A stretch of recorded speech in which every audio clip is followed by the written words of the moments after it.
Présentation du nouveau Grand Prix de tennis de Lyon qui se tiendra à la fin du mois au parc de la Tête d'Or. Une dizaine de bureaux de vote du 6e arrondissement ne seraient pas en capacité d'ouvrir dimanche faute d'assesseurs. Enfin, opération porte ouverte samedi à l'Opéra. C'est exceptionnel, je pense qu'on a un des plus beaux sites au monde pour faire un tournoi de tennis, faut être très honnête, c'est exceptionnel. Au Vélodrome Georges Préveral, la piste va bientôt laisser place à la terre battue. Du 20 au 27 mai se tiendra là la première édition de l'Open Park Auvergne-Rhône-Alpes présentée ce matin à l'hôtel de ville de Lyon. Un tournoi ATP 250 où évolueront certains des grands noms du tennis comme le numéro 6 mondial Raonic ou encore les Français Nicolas Mahut, Benoît Paire et surtout Jo-Wilfried Tsonga, numéro 1 français. Il faut se rendre compte qu'aujourd'hui on a 2 top 10, on a Nick Kyrgios qui vaut un top 10 largement. Dans un 250, c'est très rare d'avoir 3 joueurs de ce niveau-là. Voilà, donc finalement cette date était pas si mal que ça.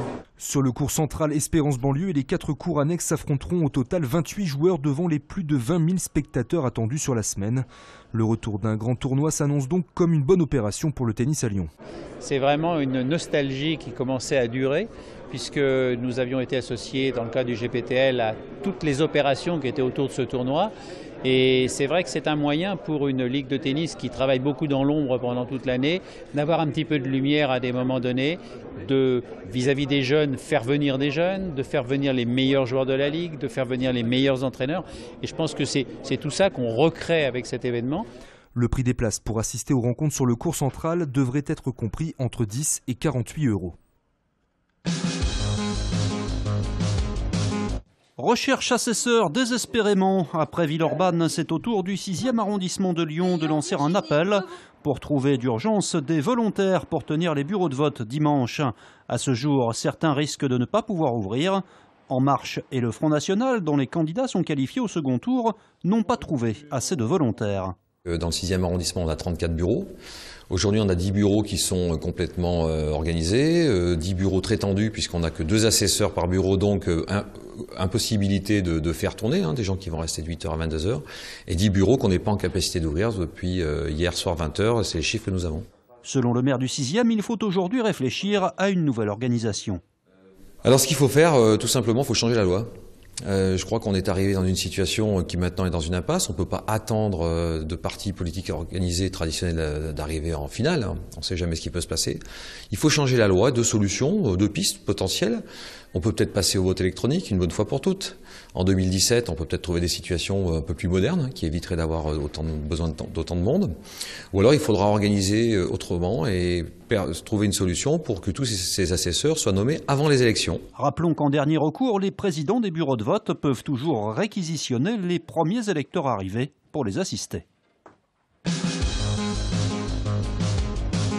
L'Opéra de Lyon ouvre ses portes. Demain, les Lyonnais sont invités à découvrir les coulisses de cette institution de la culture. Une occasion de voir la multitude des métiers qui s'y cachent. On découvre les métiers de l'opéra. L'ensemble des métiers qui animent au quotidien cette belle maison, qui sont actives soit dans la fosse de l'opéra, l'orchestre, sur scène, évidemment les chœurs, les chanteurs, et aussi des métiers techniques qu'on ne voit pas, qui sont des artisanats, ce sont des artistes, des accessoiristes, des machinistes, des éclairagistes, enfin, tout le personnel aussi de l'audiovisuel. Pour l'opéra, c'est aussi l'occasion de s'attirer un nouveau public. Souvent d'ailleurs, c'est une première rencontre avec l'opéra. Ce sont souvent évidemment des gens qui n'ont pas encore franchi le seuil de l'opéra pour une raison quelconque. On découvre aussi à cette occasion que l'opéra finalement qu'on pensait élitaire et financièrement inaccessible, que finalement cet opéra, je veux dire, permet un accès à l'opéra à partir de 5 €. L'année dernière, 12 000 personnes avaient fait la visite. L'opération porte ouverte, c'est demain de 14h à 18h et c'est gratuit. Pour préparer le match de l'Ajax, il faut déjà gagner dimanche. Oublier la Ligue Europa et se reconcentrer sur le championnat et une qualification en Ligue Europa. En cette fin de saison, l'OL ne peut décidément pas échapper à cette Coupe d'Europe.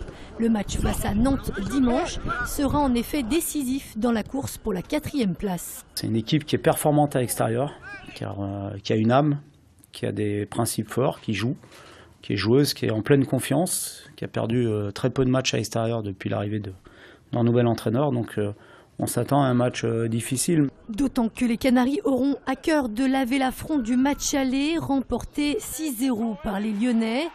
Des Lyonnais qui auront, eux, besoin de cette victoire pour faire le plein de confiance avant le match retour contre l'Ajax, perdu 4-1 mercredi.